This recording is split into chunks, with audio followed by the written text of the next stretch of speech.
আল্লাহ কোরআনের মধ্যে বলে ওয়ালা তাহিনু ওয়ালা তাহজানু ওয়ালা তাহিনু ওয়ালা তাহজানু ওয়া আনতুমুল আ'লাউনা ইন কুনতুম মুমিনিন। আল্লাহু আকবার। আল্লাহ রাব্বুল আলামিন বলে, ও গোলাম, এ আমার গোলাম, টেনশন করার কোনো প্রয়োজন নাই, মন খারাপ করার কোনো দরকার নাই। আমি আল্লাহ রাব্বুল আলামিন ওয়াদা করলাম বিজয় তোমাদেরই হবে, বিজয় মুসলমানদেরই হবে, বিজয় আমাদের হবে না? হবে না? হে মুসলমান বলেন, বিজয় আমাদের হবে না? হবে না? আল্লাহ বলে বিজয় তোমাদেরই হবে, তোমাদেরই হবে, তবে শর্ত হলো তোমাকে মুমিন হওয়া লাগবে। মুমিন কি হওয়া লাগবে? আমাদের যে ইমানদারের অবস্থা, ইমানের যে লাল বাতি জ্বলে গেছে এক একজনের, এই ইমানের আলো দিয়া বাংলাদেশ জয় কর্মদূরের কথায় সোনারগাঁওয়ের এই চোর কামালদি গ্রামে জয় করা যাবে না। কথা কোন ঠিক না বেঠি? আমাদের ইমানের পাওয়ার কেমন হয়েছে জানেন? 10 কেজি গরুর গোশত যদি সুন্দর করে রান্না করিয়া নিচে যদি 10টা মোমবাতি জ্বালাইয়া দেন, কিয়ামত পর্যন্ত জ্বালাইলেও এই গরুর গোশত খাওয়া সম্ভব হইব? আমাদের ইমানের ভোল্টেজের পাওয়ার কমে গেছে। কথা বলেন ঠিক না বেঠি? এজন্য ইমান বাড়াইতে হবে। মুসলমান, ইমান বাড়াইতে হবে। রাজি আছেন? ইমান মুসলমান ইমানের পক্ষে থাকতে হবে, মুমিন হওয়া লাগবে। কথা বলেন ঠিক না বেঠি? মুমিন হইতে হলে 6 গুণে গুণান্বিত হইব। কয় গুণে গুণান্বিত হইতে হইব? আল্লাহ 18 নম্বর পারার মধ্যে একটা সূরা নাজিল করেছেন, সূরাতুল মুমিনুন। 6 গুণে গুণান্বিত হবে যারা মুমিন হবে, তারা মুমিন হবে যারা জান্নাতের ওয়ারাসাত পাবে তারা। জোরে বলেন আল্লাহু আকবার। কয় গুণে গুণান্বিত হইব? 6 গুণে। 1 মিনিটে 6টা গুণ আপনাদেরকে শুনাইয়া দিই।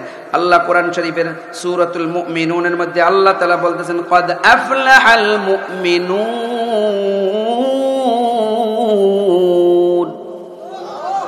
আল্লাহ তাআলা বলতেছে যারা মুমিন হবে তারা সফল হয়ে গেছে, হয়ে গেছে। জোরে বলেন আল্লাহু আকবার। মুমিন হইলে সফল হয়ে গেছে গা, একবারে অসফল হয়ে বয়ে রয়েছে। আমাদের সমাজের মধ্যে কেউ যদি দরিদ্র থাকে, হঠাৎ করে বড় লোক হয়ে যায়, আঙ্গুল ফুলা কলা গাছ, ওই লোকটা সফল হয়ে গেছে। কথা কোন ঠিক না? একটা গরিবের পোলারে যদি বড় একটা সরকারি চাকরি, জজ, ব্যারিস্টার, উকিল, মুক্তার, সেরেস্তাদার হইতে পারে, ওই পোলাটা সফল হয়ে গেছে। কথা বলে ঠিক না? বিচারের মধ্যে যদি চেয়ারম্যান সাহেব ঘুষ মুস খাইয়া মোটামুটি বিচারটারে সুন্দর করে বাইন মাইরা, পাতলা বাইন, ঘন বাইন দিতে পারে, ওই বিচারটা টাটকা হয়েছে। কথা বলে ঠিক না? বেঠিক আছে না নাই? আমাদের গ্রামের মানুষ এক সময় ভাত খাইতে ভাত পায় নাই, হঠাৎ করে কোটি কোটি টাকার মালিক, ঢাকা শহরে গুলশান বনানীতে ফ্ল্যাট, তারপরে ব্যবসা বাণিজ্য বিদেশে আছে, এরকম যদি হঠাৎ করে কারো হয়ে যায়, ওই লোকটা সফল হয়ে গেছে। কথা বলে ঠিক না বেঠিক?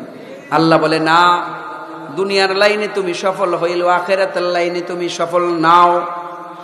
আল্লাহ কোরআন শরীফের মধ্যে বলে, ফামান যুহজিহা আনিন নার, ফামান যুহজিহা আনিন নার ওয়াউদখিলাল জান্নাতা ফাকাদ ফাজ।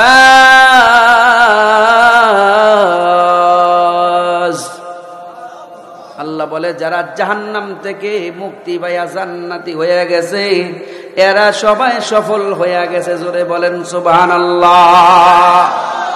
আর আল্লাহর নবী বলে, আল কাইয়িসু মান দানা নাফসাহু ওয়া আমিলা লিমা বাদাল মাউত। যে নিজের নফসকে কন্ট্রোল করতে পারলো এবং মরার পরের জিন্দেগির জন্য কিছু আমল করতে পারলো, আল্লাহর নবী বিশ্ব নবী রাহমাতুল লিল আলামিন বলে লোকটা সফল হয়ে গেছে। জোরে বলেন সুবহানাল্লাহ। এ মুমিন মুসলমান বন্ধুরা আমার, 6 গুণে গুণান্বিত হতে পারলে সে হলো মুমিন। আল্লাহ বলতেছেন, আল্লাযীনা হুম ফি সালাতিহিম খাশিউন। আল্লাহ রাব্বুল আলামিন বলতেছে 1 নম্বর মুমিনের গুণাবলী, যারা সালাত আদায় করবে খুশু এবং খুজু ওয়ালা দিল নিয়ে। জোরে বলেন আল্লাহু আকবার। খুশু এবং খুজু, এটার ব্যাখ্যা বলতে গেলে মুফতি তাকি উসমানী দামাত বারাকাতুহুম তিনি তার কিতাবের মধ্যে লেখেন, যার ভিতর এবং বাহির অর্থাৎ জহের এবং বাতেন ঠিক করে যে নামাজ পড়ে, তার নামাজটা হলো খুশু খুজু ওয়ালা নামাজ। জোরে বলেন আল্লাহু আকবার। এখন আমাদের নামাজের মধ্যে খুশু খুজু আছে? নামাজের মধ্যে দাঁড়াইলেই দিলের মধ্যে আইয়া শয়তান খালি গুতায়, কোন জায়গায় কি করছো সারাদিন, রাজনীতি, অর্থনীতি, সমাজনীতি, ব্যবসা বাণিজ্য, যত চিন্তা ভাবনা আছে সব নামাজের মধ্যে আইসা পারে। কথা বলে ঠিক না বেঠিক? এই কথাটা আমার কথা না, বিশ্ব নবী রহমাতুল্লিল আলামিন তিনিও হাদিস শরীফের মধ্যে আসছে, রাসূল সাল্লাল্লাহু আলাইহি ওয়াসাল্লাম বলেন ইমানদার যখন নামাজের মধ্যে দাঁড়ানোর পরে শয়তান মানুষের রগের মধ্যে ঢুইকা একবারে কলবের মধ্যে এসে নাচে। আমাদের যাত্রাবাড়ির হযরত সুন্দর করে এটা বলতেন, নাইস পারে সুন্দর করে। শয়তান এসে নাচিয়া কি কয়, অমুক জায়গায় এটা রেখেছোস, ওই জায়গায় এটা রেখেছোস, সব চিন্তা চেতনা নামাজের মধ্যে আসে। কথা বলে ঠিক না ঠিক? হাকিমুল উম্মাত মুজাদ্দিদে মিল্লাত শাহ আশরাফ আলী থানভী নব্বরাল্লাহু মারকাদাহু, ওনার কাছে এক লোক আছে, হুজুর আমি চাবি রাখছি কোথায় খুঁজা পাইতেছি না। হুজুর কয় নামাজে দাঁড়ায় যাও। নামাজের মধ্যে দাঁড়াইছে মতো এই শয়তানে কইতাছে দিলে এই তুমি যে